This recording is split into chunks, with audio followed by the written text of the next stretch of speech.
या ठिकाणी औरंगाबादमध्ये उपवर्गीकरणाच्या विरोधामध्ये आंबेडकर समाजाने मोर्चा काढला. खरंच आज गाडे साहेबांची आठवण येते. गाडे साहेब जिवंत असते ना, इथल्या मनुवाद्याच्या ढुमार लाथा मारल्या असत्या. पण आज शोकांतिका आहे, त्यांची मिसेस स्टेजवर सगळे शेवटी बसली. मला लाज वाटती आंबेडकरवादी नेत्या लोकांची, लाज वाटती मला. ही शोकांतिका आहे, लाज वाटती. त्या गाडे साहेबांना आयुष्यपणाला लावले, आयुष्य औरंगाबादच्या झोपडपट्टी बसवण्यासाठी आयुष्यपणाला लावलं. आणि त्या माणसाची बाई तिथं बसली आणि सगळ्या शेवट आहे. मला या गोष्टीची लाज वाटती. जय भीम.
जय भीम.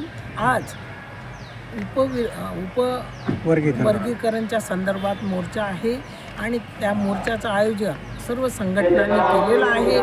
यात पॅन्थर्स रिपब्लिकन पार्टी पण सामील झालेली आहे, पाठिंबा दिलेला आहे.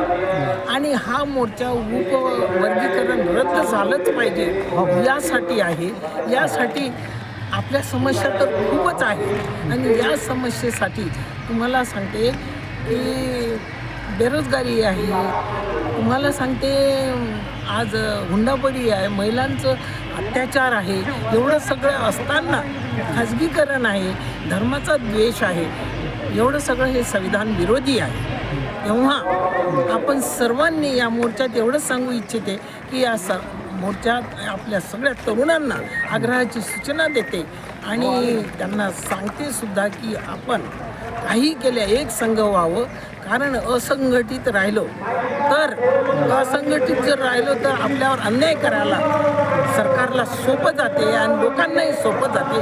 तेव्हा आपण कुठल्याही परिस्थितीत एक संघ राहून बाबासाहेबांचं संविधान आणि वर्गीकरणासाठी लढण्यासाठी तयार असलो पाहिजे, रस्त्यावर आलो पाहिजे, एवढीच अपेक्षा करते. मॅडम, 59 जाती विरोधात असताना सरकार उपवर्गीकरणाचा घाट घालतंय. याच्या पाठीमागचं सरकारचं हेतू काय आहे नेमकं? त्यांचा हेतू जाती जातीत भांडणं लावणे आहे, एवढंच मला समजतं. अच्छा. जाती जातीत भांडणं लावायचे आणि भांडणं लावून यांना वेगळं कसं करता येईल हेच त्यांचा म्हणजे हाच त्यांचा व्ह्यू आहे, दुसरं काहीही नाही. आमच्या माहितीप्रमाणे आम्हाला एवढंच समजतं. राज्यभरामध्ये असे विरोध उपवर्गीकरणाच्या विरोधात मोर्चे निघत असताना सरकार त्याकडे दुर्लक्ष देत आहे, तर तुम्ही सरकारला काय सांगता? आम्ही मोर्चाद्वारे निवेदन देतो, सगळं काही करतो, पण त्याची दखल घेतल्या जात नाही. त्यांनी दखल घ्यावी, नाही तर इथून पुढे अधिक मोर्चे निघतील, दलित लोक रस्त्यावर येतील. आता त्यांनाही त्यांच्या हक्काची जाणीव झालेली आहे. छत्रपती संभाजीनगरात आरक्षण उपवर्गीकरणाच्या विरोधात भव्य असा मोर्चा निघालेला आहे. तुम्ही पण मोर्चात सहभागी झाले, काय सांगाल?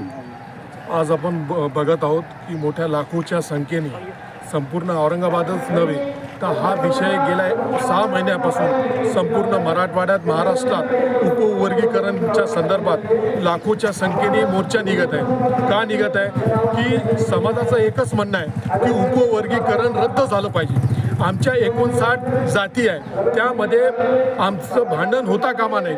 आणि पण कारण नसताना महाराष्ट्र सरकार आणि फडणवीस सरकार आमच्यामध्ये भांडणं लावण्याचं काम या उपवर्गीकरणच्या निमित्ताने भांडणं लावण्याचं काम करत आहे. आणि म्हणून हे लाखोचे मोर्चे या ठिकाणी निघत आहेत.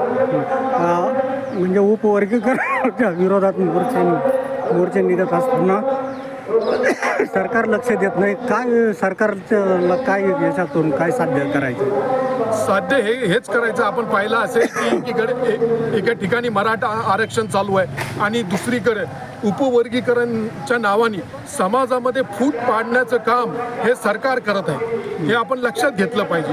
आणि म्हणून कुठल्याही परिस्थितीत आंबेडकरी तरुण, भीम सैनिक आणि आंबेडकरी जनता उपवर्गीकरण हे तात्काळ रद्द झालं पाहिजे, हे नाहीसं झालं पाहिजे, अशा भूमिका घेऊन रस्त्यावर उतरली आहे. आणि कुठल्याही परिस्थितीत हे उपवर्गीकरण होता कामा नये. उपवर्गीकरणात आपली भूमिका काय? आपली भूमिका महत्वाची, आपली वैयक्तिक भूमिका काय?